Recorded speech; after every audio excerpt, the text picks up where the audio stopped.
Oui, ce soir, on va parler de l'évangélisation. Comment partager sa foi? J'aimerais juste vous indiquer un petit peu pourquoi j'ai changé de thème, parce qu'originalement, j'étais pour parler à propos de la musique, à la liturgie. Pourquoi on chante à l'Église? Pourquoi chanter à l'Église? Je ferai ça un autre tantôt. La raison qu'on a changé, c'est parce que j'ai appris, un des ministres d'une Église évangélique, ici à Cornwall, m'a laissé savoir que cette semaine, la semaine prochaine, il y aurait une grande campagne pour envoyer à chaque maison de Cornwall une invitation à lire la Bible. Ce seraient les églises évangéliques qui feraient ça. Puis, il invitait les gens qui le désiraient à écrire à telle adresse, puis on leur ferait parvenir un petit dépliant, un petit livre, ça s'appelle « 7 jours avec le Christ », pour réfléchir sur le rôle du Christ dans la vie des personnes. Et ce ministre-là voulait que je sois au courant de ça parce que ces documents-là vont aller dans toutes les maisons, donc dans les maisons de nos catholiques aussi. Puis il voulait juste que je sois au courant pour que on puisse, en étant au courant de ça, éveiller nos gens, et puis pour que tout le monde, personne ne se sente menacé par ça. De fait, dans toute l'information qu'il y a là, il n'y a rien d'anticatholique, je suis allé lire ça, c'est tout très positif. Mais ça m'a fait penser au fait que peut-être chez vous, votre voisin, il va recevoir ça, puis ça va y poser des questions, puis peut-être en ratant les feuilles, peut-être par ce temps-là, on va être en train de pelleter de la neige.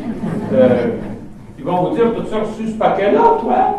Puis tu vas dire, ben oui, j'ai reçu ce paquet-là. Qu'est-ce que tu penses de ça? Qu'est-ce que tu penses de ça? Bien, peut-être ça va être en prenant un café chez Tim Hortons. Ou bien peut-être ça va être autour d'un repas familial, ça va être votre frère ou votre soeur, ou votre neveu ou votre nièce. Qui le sait, hein? Ça peut occasionner un échange autour de la foi. Qu'est-ce qu'on fait avec ça, nous autres? Qu'est-ce qu'on fait avec ça? Comment est-ce qu'on parle de notre foi, nous? Et puis, j'aimerais que vous soyez conscients du fait que, traditionnellement, dans l'Église catholique, on n'a pas été habitué à parler de notre foi. Moi, quand j'étais petit gars, là, on apprenait le catéchisme, on apprenait les réponses au catéchisme. Mais parler de notre foi, on ne parlait pas de notre foi, de ce que l'on vivait, de notre vie de prière.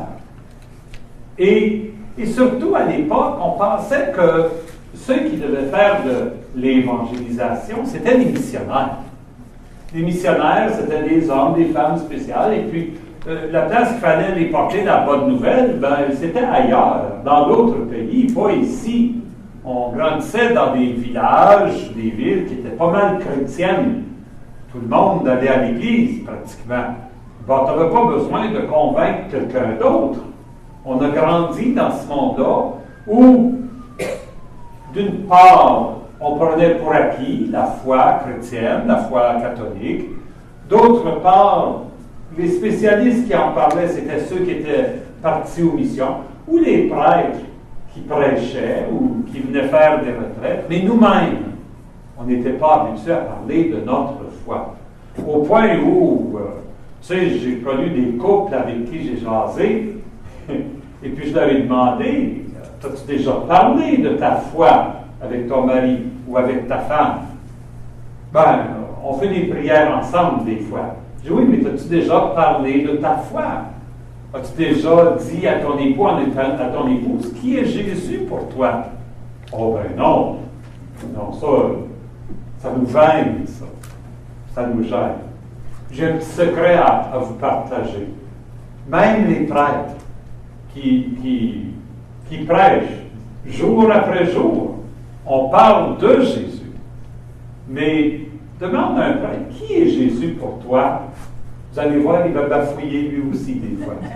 On n'est pas habitué de parler de notre foi. On on est presque silencieux quand ça vient. Il y a comme une pudeur. Vous savez ce que je veux dire, une pudeur?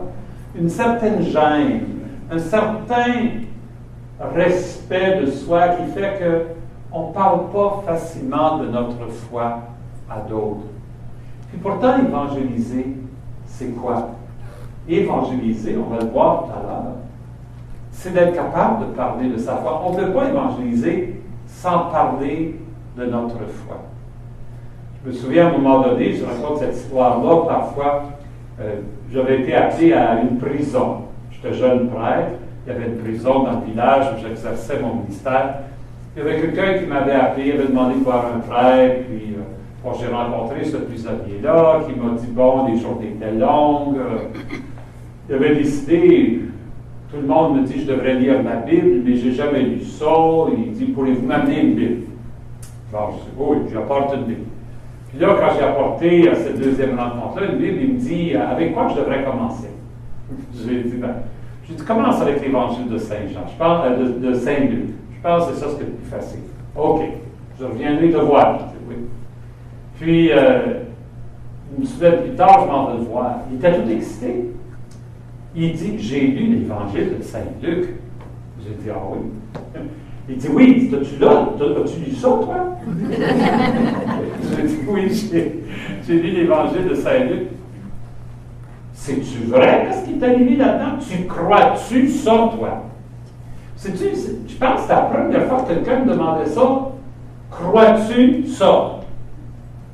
Il a fallu que je le regarde et je dise, oui, je crois ça. Puis là, il m'a ajouté une phrase, il dit, parce que si c'est vrai, c'est écrit qu'il est ressuscité. Si c'est vrai, ça change tout. Ça change tout. Ça m'avait beaucoup frappé. Ça m'avait frappé qu'il avait saisi que si Jésus est ressuscité, ça change tout. C'est ça la bonne nouvelle. Mais ça m'avait frappé qu'il me dise, crois-tu ça, toi? Puis que je sois obligé de dire, oui, je crois ça. Donc, évangéliser, c'est de dire sa foi, c'est de proclamer sa foi. Mais notre idée de l'évangélisation, trop souvent, elle est, je pourrais dire, c'est pas une bonne idée d'évangélisation parce qu'on s'imagine que évangéliser, c'est ce que font, par exemple, les témoins de Jéhovah.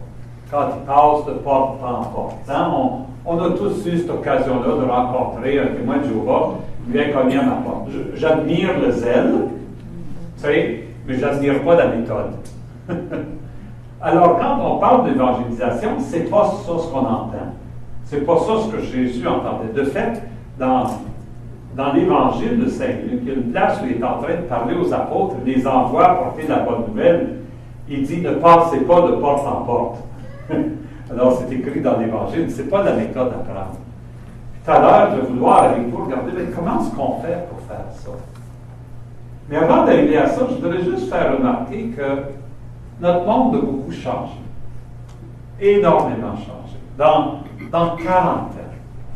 Autrefois, on pouvait apprendre pour acquis que pratiquement tout le monde était croyant. Tout le monde, pratiquement, allait à l'église, était pratiquant. Hein?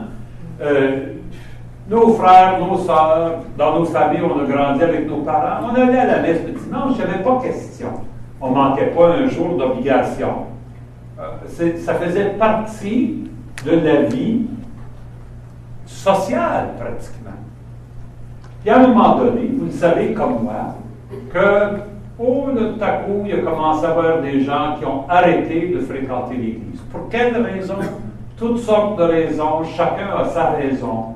Indifférence, une habitude qui se perd, quelqu'un déménage, arrive en quelque part, on a difficulté à trouver une église, puis s'habitue à ne plus aller à messe le dimanche matin. Puis, vous savez, quand on est habitué à aller à la messe tous les dimanches matins, puis on arrête d'y aller, on découvre, c'est le fun d'avoir une matinée libre comme ça. Là. Je n'ai pas besoin de me presser, je suis capable de lire le journal, je suis capable m'amuser. Puis, tout à coup, la messe devient de moins en moins importante.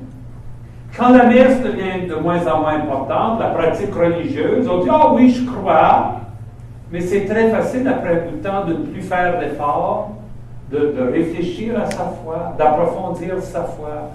C'est facile de se laisser aller. Un petit peu comme quelqu'un qui est habitué à faire de l'exercice, qui arrête d'en faire. C'est facile de laisser aller sa santé un petit peu. Puis on laisse aller sa santé spirituelle sans s'en rendre compte des fois. Des fois, c'est les activités de la vie, les chiffres. Quand on travaille sur les chiffres, le fait que tout le monde doit travailler, le fait que tout le monde est tellement occupé. Parfois, des familles, le seul temps qu'ils ont ensemble, c'est le dimanche, on va faire quelque chose en famille, puis on va faire un tour en quelque part. Des fois, c'est les enfants qui ont des activités. Il y a le hockey le dimanche matin, puis on s'habitue à être là, à accompagner nos enfants qui vont jouer au hockey, et on perd nos habitudes. Et on est dans une société maintenant où aller à la messe, c'est l'exception. Aller à la messe, c'est l'exception. Ici, à Cornwall, dans notre diocèse, on calcule que de 15 à 20% des catholiques fréquentent la messe du dimanche. Ça veut dire de 80 à 85% des catholiques ne vont pas à la messe le dimanche. Hein? C'est surprenant, mais c'est ça la réalité. C'est ça la réalité. Pensez à vos propres familles, vos frères, vos sœurs, peut-être, vos enfants. Je donnais une conférence à un moment donné à la Catholic Women's League provinciale, toutes des femmes très engagées dans la foi catholique. J'ai demandé combien de vous avez un enfant là, qui est rendu grand, qui ne va plus à la messe le dimanche. Ils ont presque toutes levé leurs mains. J'ai dit, regardez autour de vous, puis ils ont regardé, puis ils ont dit, mon Dieu, c'est vrai, hein, c'est vrai. Alors, on se trouve dans un monde où de plus en plus de personnes prennent leur distance par rapport à la foi. Et nous, là-dedans, on se sent mal. On est triste parce que nos enfants ne vont pas à la messe, ou nos petits-enfants. On se sent mal parce qu'un frère ou une sœur est rendu à une autre église, dans une autre religion même. On ne sait pas comment se prendre avec ce monde-là. On est perdu quand quelqu'un nous arrive avec des arguments contre l'existence de Dieu. Il y a des livres qui se présentent maintenant qui disent que tout le mal qu'il y a dans le monde, ça vient de la religion. Hein? Il y a des livres qui disent ça maintenant. Les guerres, c'est toute la faute des religions. Il faudrait lâcher ça. On se trouve comme bombardé et puis on ne sait pas quoi faire avec ça. Est-ce que j'ai raison quand je dis ça? Hein? C'est ça notre expérience souvent. Alors, face à ça, qu'est-ce qu'on fait comme Église?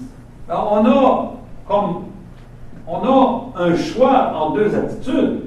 Soit qu'on se sente sur soi-même. On dit, ben, moi, je vais à la messe, puis les autres s'arrangent avec le Seigneur. Moi, je vais continuer à pratiquer ma religion, ne pas me casser la tête. Je ne veux pas jaser de religion. Tu sais, il y a des familles que je connais qui disent, on ne parlera pas de religion, parce qu'on ne veut pas se chicaner. Il y en a qui disent ça. C'est comme si c'est presque une attitude de défaite. De défaite. Parce qu'on se sent dépassé, on se sent débordé, on se sent impuissant face à ça. Parfois, si c'est notre enfant, on essaie de faire la morale. Peut-être que tu devrais aller à la messe, ça te ferait du bien d'y aller, tu sais. Tu devrais y aller. J'avais demandé à un homme une fois qui me disait ça, mon fils de 16 ans ne veut plus aller à la messe. J'ai dit, qu'est-ce que tu as dit? J'ai dit, tant qu'il vit dans ma maison, il va suivre nos règlements, puis on va à la messe. Puis moi, je disais rien, je regarde, il dit, je suppose toi, tu aurais dit quelque chose d'autre. Je dis, ben peut-être que j'aurais partagé. Pourquoi je vais à la messe? Puis il m'a regardé, puis il ne disait rien. J'ai dit, ben pourquoi tu y vas? Il n'était pas habitué à parler de sa foi, à dire sa foi.